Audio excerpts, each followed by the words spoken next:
Highlight the data you want in the chart. Spreadsheets can recommend which is the best type of chart for you.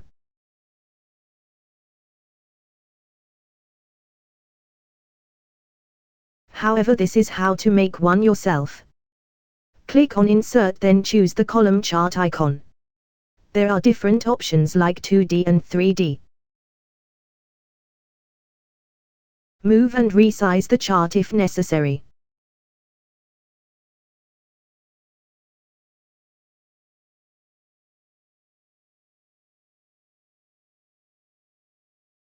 If you want a specific column, like Test 2 here, you need to keep the Control key pressed down whilst you select the columns you want.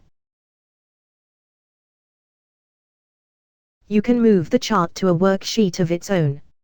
Make sure the chart is selected, then right-click on it and choose Move Chart, or press the Move Chart button in the Chart Design contextual tab at the top of Excel. Give the worksheet a name to help find the chart. If you change your mind, it's the same. Either right-click and press Move Chart or press the Move Chart button. Choose the worksheet where you want the chart to move to.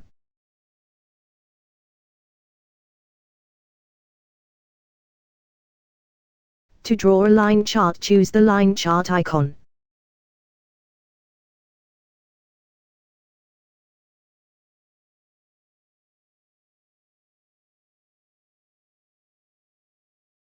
To draw a pie chart, choose the pie chart icon. Pie charts are very useful to show percentages. However, in the example before with test scores, if they were percentages, a bar chart would still be best. This is because it would be easier to compare the information about the different students. You can add data labels to make the information easier to read.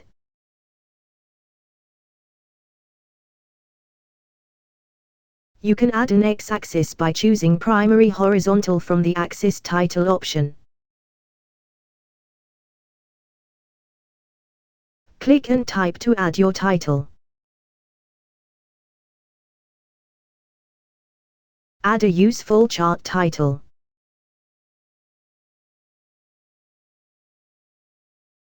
Now here's adding the y-axis title. It's the primary vertical one this time.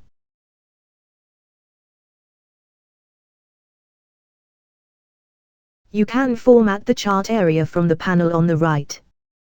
If you don't have it, when the chart is selected, right-click on it and choose Format Chart Area. Then you can change things like the background fill and the border. Make sure your choice allows the information to be read easily still.